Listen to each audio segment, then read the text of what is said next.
Fala galera, aqui é o professor Anderson Lisboa e nós estamos agora trabalhando em mais uma das nossas aulas, resolução de questões, começando aqui pelo praticando e dando sequência ao desenvolvendo habilidades e complementares. Então, esse exercício está na página 423, referente ao capítulo que nós estamos trabalhando, que é a parte de geometria molecular, polaridade das ligações e da molécula e interações intermoleculares. Então, nós vamos estar abordando algumas questões baseadas no capítulo que nós já vimos, os tópicos que nós já trabalhamos, que foi a parte de geometria, começando com geometria linear, geometria angular, trigonal plana, piramidal, tetraédrica. Nós temos também as duas últimas geometrias, que é a octaédrica também. E, além disso, da octaédrica, nós também temos a outra geometria, que é a bipirâmide trigonal. Então, cada uma dessas geometrias está diretamente ligado à quantidade de átomos que a molécula ela apresenta. Então, nós vamos agora para uma das questões, do praticando, a questão de número 1. Vamos estar resolvendo essa questão, que é uma questão com alternativa. A questão diz o seguinte: a questão é da UFG, e ela começa dizendo o seguinte: considerando-se o modelo de repulsão dos pares de elétrons da camada de valência, e aí tem a sigla do inglês, as moléculas que apresentam geometria linear, trigonal plana, piramidal e tetraédrica são, respectivamente. Então, a alternativa correta vai apresentar moléculas que estão nessa ordem. Primeiro começando com a geometria linear, depois trigonal plana, piramidal e tetraédrica. Então, vamos resolver da seguinte forma. Nós temos a geometria linear, que é quando a molécula ela apresenta 2 ou 3 átomos. Então, isso mostra que toda molécula que apresenta 2 ou 3 átomos, ela pode ser, no caso da molécula com 2 átomos, ela sempre será linear, e a molécula que apresenta 3 átomos, ela pode ser linear, como ela pode ser também angular. Então, analisando as questões, nós vamos começar pela ordem. Geometria linear, nós temos na letra A o SO2, nós temos letra B, BeH2, letra C, SO2 mais uma vez, letra D, CO2 e letra E, BeH2. Então, de todos esses compostos, isso aí é uma substância composta, o único que apresenta uma molécula com 3 átomos, mais a sua geometria ela é linear, vai ser o CO2, porque os demais, como o SO2 e o BeH2, eles vão apresentar elétrons livres no átomo central, que no caso do SO2, o átomo central é o enxofre, então ele vai ter aí pares de elétrons livres, e isso vai gerar uma geometria angular. E o berílio, que é o átomo central do BeH2, também vai ter elétrons livres, e isso vai provocar também a formação de um ângulo. Mas o CO2, ele apresenta o carbono como átomo central, e ele não vai ter elétrons livres. porque ele apresenta 4 elétrons na camada de valência, e os elétrons, que são 2 pares, né, de elétrons, vão fazer ligações, cada par com um oxigênio, e aí o carbono vai formar 2 ligações duplas, onde ele, como um átomo central, não vai ter nenhum elétron livre, e vai acontecer a formação de um ângulo, não vai acontecer a formação de um ângulo, então nesse caso a molécula ela vai ser de geometria linear. Segunda geometria é a trigonal plana, e isso acontece quando o átomo ele apresenta 4 átomos. Então esses 4 átomos, ela vai estar organizada de uma forma que os átomos apresentem o formato de um triângulo, porém, uma molécula com 4 átomos, para ela ser trigonal plana, o átomo central não pode ter elétrons livres. Nesse caso, o fósforo, que é o P, ele vai estar na mesma família. O fósforo ele é da mesma família do nitrogênio, então ele vai ter 5 elétrons na última camada.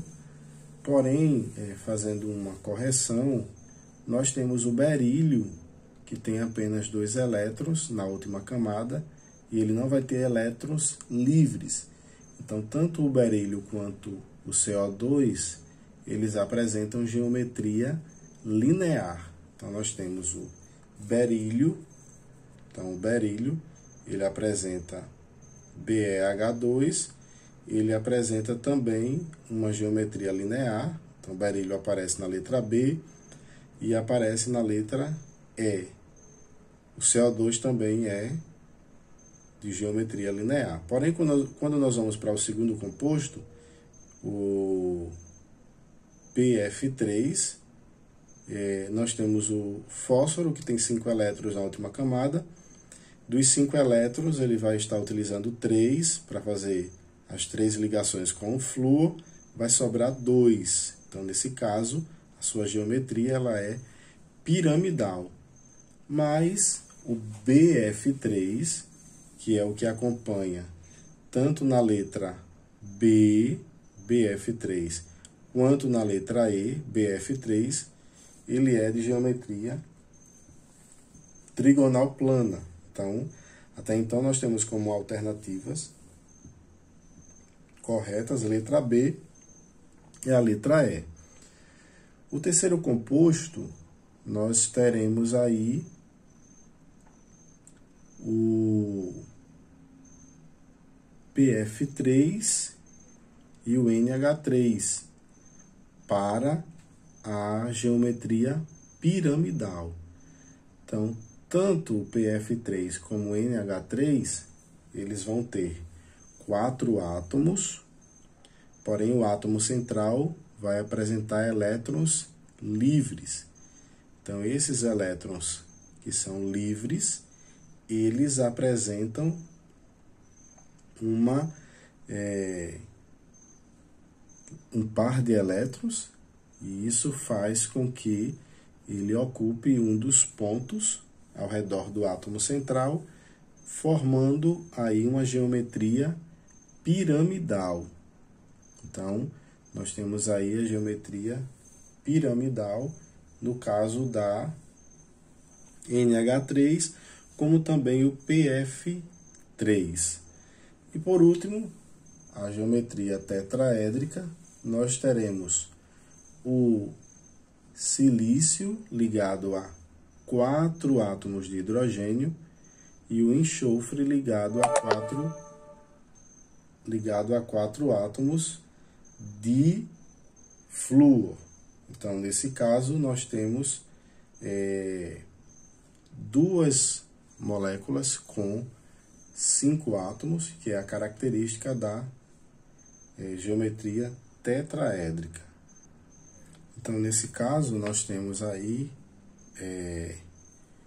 o Si H4. O silício, ele apresenta 4 elétrons na última camada, e esses 4 elétrons, eles fazem ligações com cada hidrogênio, enquanto o enxofre apresenta 6 elétrons, fazendo cada um uma ligação simples com o flúor, sobrando um par de elétrons.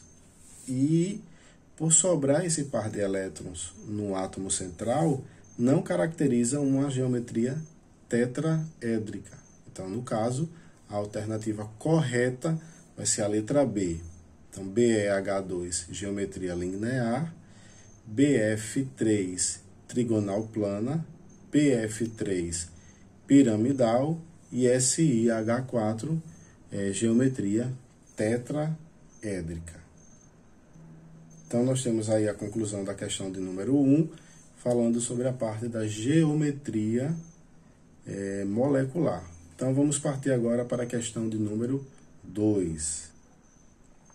A questão de número 2, ela apresenta aí alguns compostos e o seu questionamento é sobre os tipos de ligações químicas nos compostos seguintes: NH3, CO2, F2O3, Cl2 e Ki. Nós temos aí a amônia, o dióxido de carbono, o trióxido de ferro, o gás cloro e o iodeto de potássio. Então, esses compostos, eles apresentam ligações químicas, e essas ligações, elas podem ser classificadas. Então, lembrando que as ligações iônica e covalente, elas acontecem entre elementos que apresentam características semelhantes. Por exemplo, a ligação covalente, ela acontece entre dois elementos não metais, que são os ametais. Já a ligação iônica, ela acontece entre um metal e um não metal. Porém, nós temos aí o termo polar e o termo apolar. Então, quando uma molécula ela apresenta uma ligação polar, é quando a ligação acontece entre elementos diferentes. Quando ela é apolar, é quando ela acontece entre elementos iguais. Então, vamos estar analisando cada uma das substâncias, né, compostas, e vamos estar classificando. Então, o primeiro composto é o NH3, onde o nitrogênio faz 3 ligações com o hidrogênio. Então, a característica principal dessas ligações é o compartilhamento de elétrons, onde nenhum doa, mas os que participam compartilham esses elétrons, e aí nós temos a característica de uma ligação covalente. Como ela acontece entre elementos diferentes, que é hidrogênio e nitrogênio, então ela é uma ligação covalente polar. O segundo composto é o CO2, onde o carbono faz 2 duplas ligações com os 2 oxigênios. Nós temos aí 2 elementos não metais, onde a ligação ela é covalente, porém eles são diferentes. Então, é uma ligação covalente polar também. A terceira opção é o F2O3, onde eu tenho ferro, que é um metal, oxigênio não metal. Então, nós temos aí uma ligação iônica. Então, essa ligação iônica, ela vai acontecer entre elementos diferentes. Se fosse questionado a questão de polaridade, nós poderíamos dizer que nós temos aí um composto polar, né? Até porque eu vou ter o F, que é o ferro, como doador, então ele é um cátion, ele é positivo, ele doa elétrons, e o oxigênio negativo, o ânion, recebe elétrons. Então, nós temos aí a formação de polos. Então, nós temos o primeiro composto covalente polar, segundo composto covalente polar também, terceiro composto nós temos com ligação iônica. O quarto é Cl2, que é um não metal, Então, nós temos aí 2 átomos de cloro. Então, se são não metais, a ligação é covalente.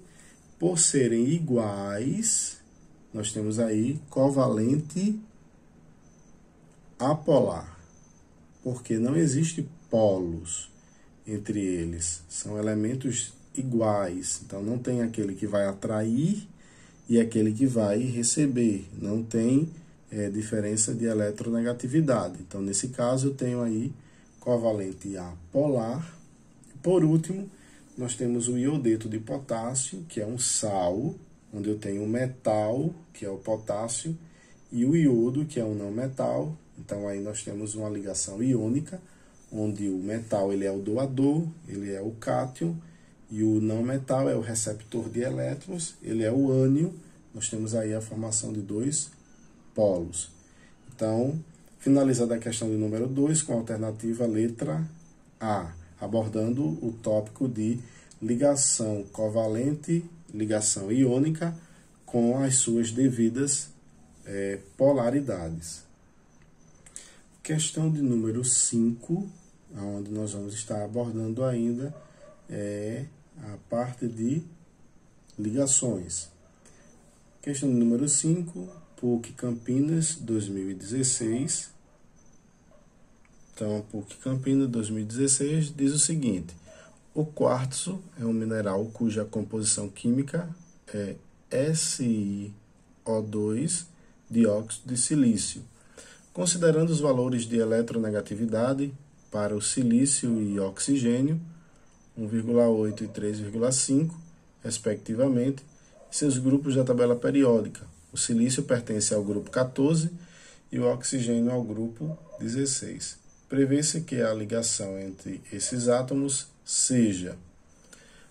quando nós vamos falar sobre ligação covalente iônica ou metálica, nós vamos observar entre quais elementos essa ligação ela está acontecendo. Então, nós temos aí o silício, que tem a mesma característica que o carbono, né? 4 elétrons na última camada, sendo um ametal. Nós temos o oxigênio, que também é um ametal. Então, 2 elementos ametais fazendo uma ligação. Essa ligação ela só pode ser covalente. Então, nós eliminamos aí a letra D e a letra E, ficando apenas a letra A, B e C. A ligação ela acontece entre 2 elementos diferentes, silício e oxigênio. Então, isso já vê que ela é uma ligação polar. Então, apolar seria se fosse entre elementos iguais, e coordenada seria se um dos elementos atingisse a estabilidade baseada na regra do octeto e fizesse o empréstimo de 2 elétrons para o átomo que ainda não tivesse atingido a sua estabilidade. Então, nesse caso, nós temos aí que a ligação ela é uma ligação covalente, porque acontece entre os 2 não metais, e como acontece entre elementos diferentes, ela é polar. Então, a alternativa correta, letra C.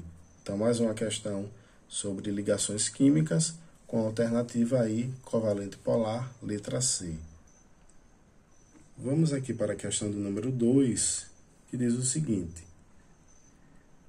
a química está na base do desenvolvimento econômico e tecnológico, da siderurgia, a indústria da informática, das artes à construção civil, da agricultura à indústria aeroespacial. Não há área ou setor que não utilize em seus processos ou produtos algum insumo de origem química.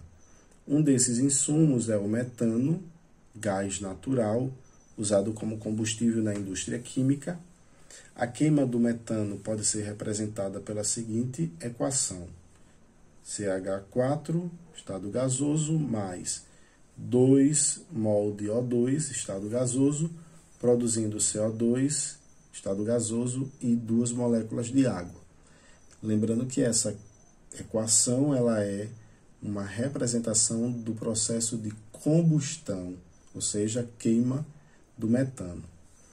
Em relação ao metano, CH4, e ao dióxido de carbono, CO2, pode-se dizer que a forma geométrica de cada um desses compostos, respectivamente, é...